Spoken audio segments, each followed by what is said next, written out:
Well, hi and welcome back to my beautiful office.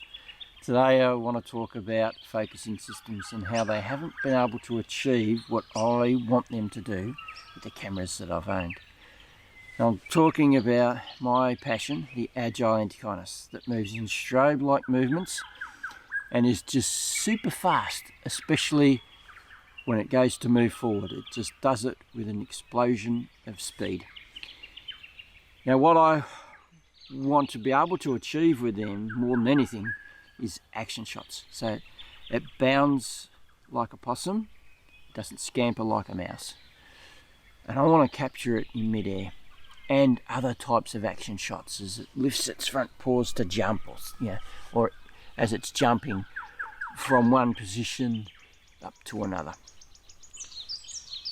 This, from what I've sort of worked out myself, takes a very fast sensor and the processing chip to go with it. They have to be super fast. Now, when I started trying to achieve these amazing action shots, I had the 7D Mark II. And because of the forest conditions, there's too many distractions, you cannot use active tracking. It just doesn't work. So you have to rely on one focus point.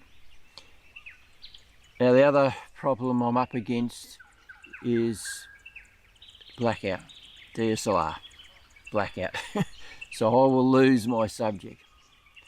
And we're talking about a metre distance that I'd be working in. Now, to get the best out of a focusing system, you need to be in good lighting conditions, and that's what I had once, 1 year. The light, full sunlight, would come onto the stage that I had set up for an hour and a half. So as long as my subject turned up in that time, I could have a really good go at it. Now, between me and the 7D Mark II, we fluked it because its focusing system just wasn't quick enough. Even though, we've got, was it 12 frames per second? I can't remember now. It's been a while since I've had the 7D Mark II.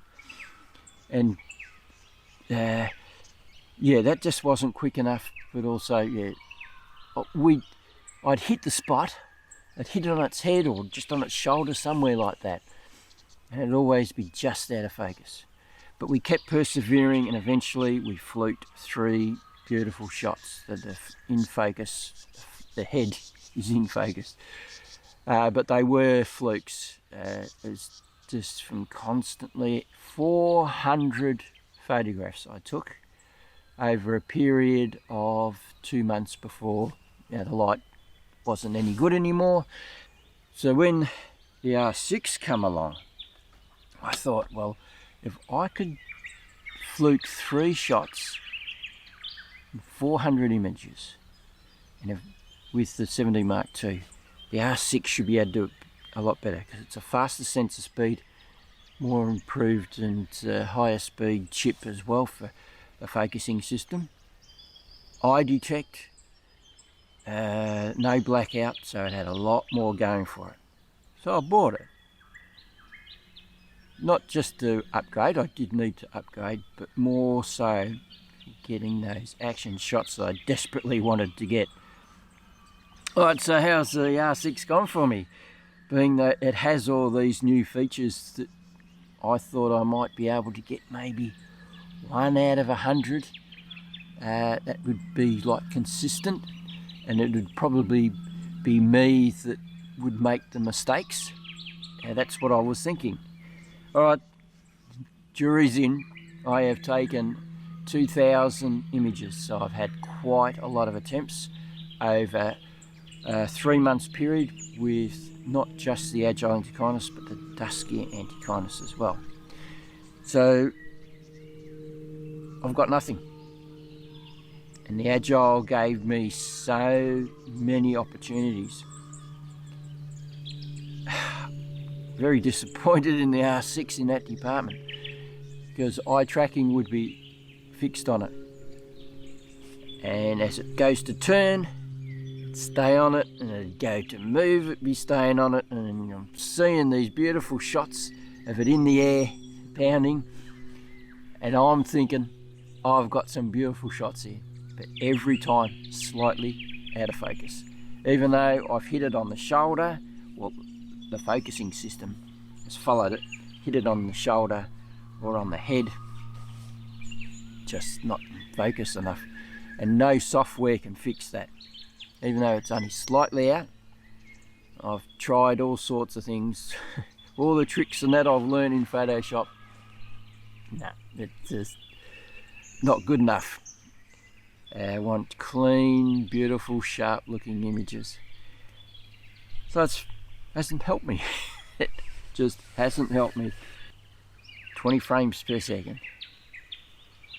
Single point we've tried.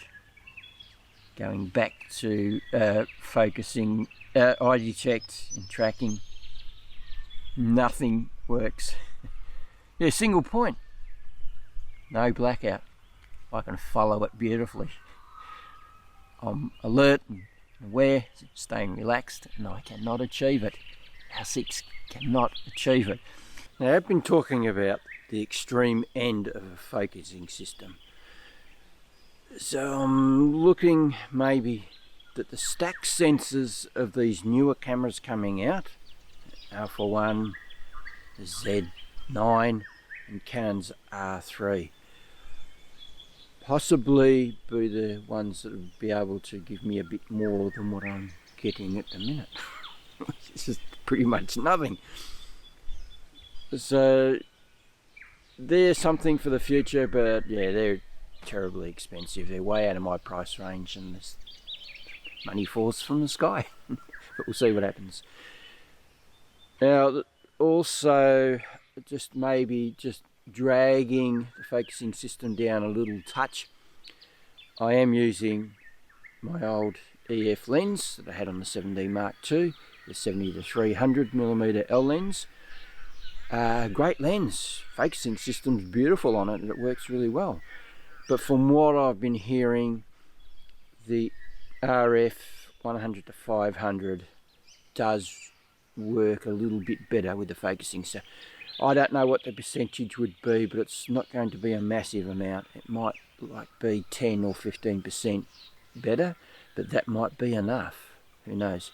We are also getting for the R6 and the R5 an update for the focusing system. So a lot of the stuff that's on the R3 is now coming to those cameras. That's next month, so we'll certainly load it up and see what it's like. So there's tracking for cars, motorcycles, their helmets, and some other enhancements there for the focusing system. But yeah, maybe it might just give me a slight edge to get a little bit more than I'm getting as far as different types of poses that they do in split seconds. 20 frames per second, of course, is helping me out in that department. I'm getting a lot more than I did with the 7D Mark II as far as movement, a little bit of movement, and just lifting a paw, starting to move, those sort of things.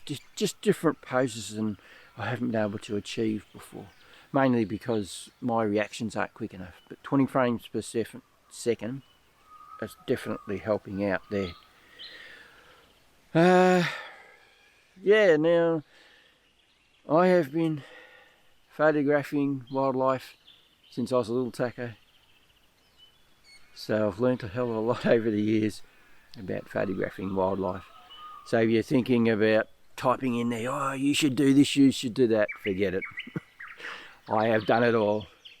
I love to experiment, I love to improve my skills.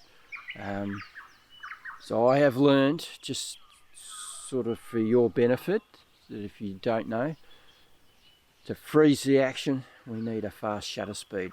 1/1000th of a second is what I've worked out over the years is the sweet spot. Any less, we'll get some blurring and that won't help with the focus of the animal. Any higher doesn't make any difference. I've experimented, don't you worry about that. The 7D Mark II, with those first time that I was able to get the Agile out into full sunlight, yeah, just I went up to 8 thousandths of a second. Made no difference. I tried them all, but that's the sweet spot. Thousandths of a second, freezes the action, birds in flight, all sorts of things. And speaking of birds in flight, I have done a video on the Welcome Swallow. They're just as fast as the Agile, they're small as well. When they slow down, the focusing system works beautifully. And I'm talking maybe about 10-15% slower than they normally do, because yeah, let's face it, they're super fast. They're hard. So the R6 is a brilliant focusing system, but yeah, for my situation with the Agile, it just hasn't worked out. Let's take a look at some of the images that I have taken over the nearly 12 months that I've had the R6. Got some beautiful stuff there, from action shots to just birds sitting on a branch, all those sort of things. So here we go.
Before I sign off, I'd just like to say that I have an affiliated link with DxO.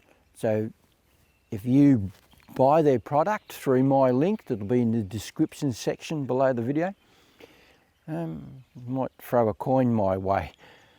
So yeah, if you're interested in DxO noise reduction, hit that link and you'll be helping me out, as well as helping yourself out with a reasonably good program. I have done a video on it, so if you want to check that out, go for it.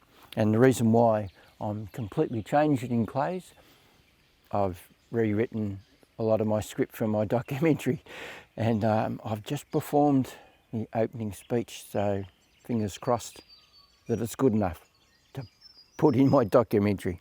Alright, that's enough of me waffling on. Hope you enjoyed this video.